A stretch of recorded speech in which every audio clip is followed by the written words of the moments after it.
بسم اللہ الرحمن الرحیم۔ السلام علیکم دوستو، کورونا کے بعد کا پاکستان کیسا ہوگا؟ آنے والے ہفتوں یا مہینوں میں دنیا یقیناً کرونا وائرس کی وبا پر قابو پا لے گی۔ انشاءاللہ اس کی ویکسین تیار ہو جائے گی، کیونکہ اللہ تعالیٰ نے ہر بیماری کے ساتھ ساتھ اس کا علاج بھی نازل فرمایا ہے۔ جیسا کہ صحیح بخاری کی حدیث نمبر 5678 میں درج ہے کہ حضرت ابو ہریرہ رضی اللہ تعالیٰ عنہ سے روایت ہے کہ نبی کریم صلی اللہ علیہ وسلم نے فرمایا، اللہ تعالیٰ نے کوئی ایسی بیماری نہیں اتاری جس کی دوا بھی نازل نہ کی ہو، لیکن جس روز پہلا کرونا فری سورج طلوع ہوگا اس کی روشنی میں جو دنیا دکھائی دے گی وہ ایسی نہیں ہوگی جیسے پہلے ہوا کرتی تھی۔ اس وقت پوری دنیا اس وبا سے متاثر ہو رہی ہے اور ہر جگہ پہ کرفیو لگا ہوا ہے اور پوری دنیا لاک ڈاؤن ہو چکی ہے۔ جب یہ بیماری ختم ہونی ہے اس کے اثرات ضرور سامنے آئیں گے، کچھ مثبت اثرات ہوں گے، کچھ منفی۔ بہت ساری تبدیلیاں ہوں گی۔ اس حوالے سے پاکستان میں کیا تبدیلیاں ہو سکتی ہیں اور کن مسائل کا سامنا کرنا پڑ سکتا ہے، ویڈیو کو آخر تک ضرور دیکھیں۔ اس سے پہلے کہ ویڈیو میں آگے بڑھا جائے، میری آپ سے گزارش ہے، اگر ابھی تک میرے چینل کو سبسکرائب نہیں کیا تو سب سے پہلے میرے چینل کو سبسکرائب کریں اور ساتھ لگی گھنٹی کو ضرور دبا دیں تاکہ میری آنے والی ہر نئی ویڈیو کا نوٹیفیکیشن ملتا رہے۔ شکریہ دوستو، کرونا وائرس جب تیزی سے پھیل رہا تھا تو پاکستان کی عوام ڈری اور سہمی ہوئی تھی، کیونکہ نہ تو ہمارے پاس چائنا جیسی اکانومی ہے اور نہ چائنا جیسے ہسپتال موجود ہیں۔ کرونا سے نمٹنے کے لیے ہمارے پاس سہولیات کی کمی ہے، لیکن اللہ تعالیٰ کا ہم پہ خصوصی کرم ہے کہ پاکستان میں کرونا وائرس کا پھیلاؤ بہت کم ہے اور موجودہ حکومت نے ناکافی سہولیات کے باوجود اچھے اقدامات کیے ہیں۔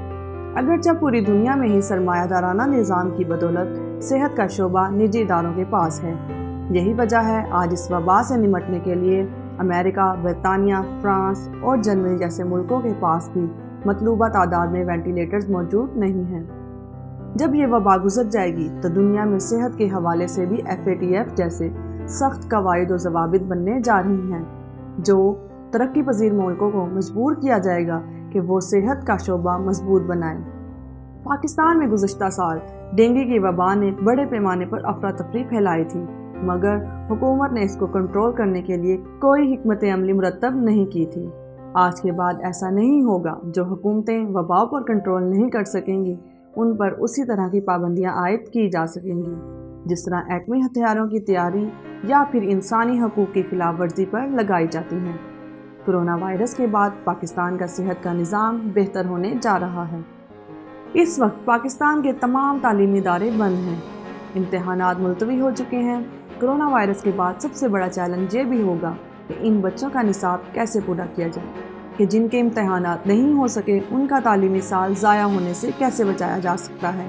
اگر ہم پھر انہی روایتی طریقوں میں لگ گئے تو اس کا مطلب ہوگا ہم نے اس بحران سے کچھ نہیں سیکھا۔ اب ہمیں غیر روایتی طریقوں کی جانب جانا ہوگا۔ پاکستان کے 7 کروڑ لوگوں کے پاس انٹرنیٹ کی سہولت موجود ہے، اس کے باوجود ہمارے پاس اب تک کوئی ایسا سسٹم موجود نہیں جو بچوں کو گھر پہ تعلیم کی سہولت دی جا سکے۔ کرونا وائرس کے بعد ورچوئل ایجوکیشن کو بھی فروغ دیا جا سکتا ہے، اس سے ہماری سڑکوں پر ٹریفک کا بہاؤ بھی بڑی حد تک کم ہو جائے گا۔ اس وقت پاکستان کی کل لیبر فورس 5 کروڑ 72 لاکھ پر مشتمل ہے، جس میں سے 43% کا تعلق زراعت سے ہے، جس کا ڈیٹا حکومت کے پاس نہیں ہے۔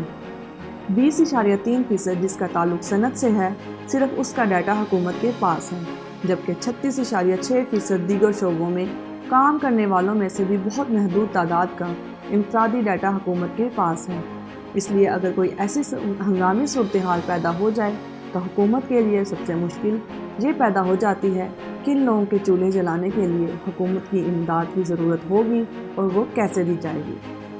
اگرچہ بے نظیر انکم سپورٹ فنڈ میں رجسٹرڈ لوگوں کی تعداد 52 لاکھ ہے جن تک امداد پہنچانے کا ایک طریقہ کار بہرحال موجود ہے، لیکن حالیہ رپورٹ میں انکشاف یہ بھی سامنے آیا ہے کہ گریڈ 20 سے اوپر کے لوگ بھی اس اسکیم سے مستفید ہو رہے تھے۔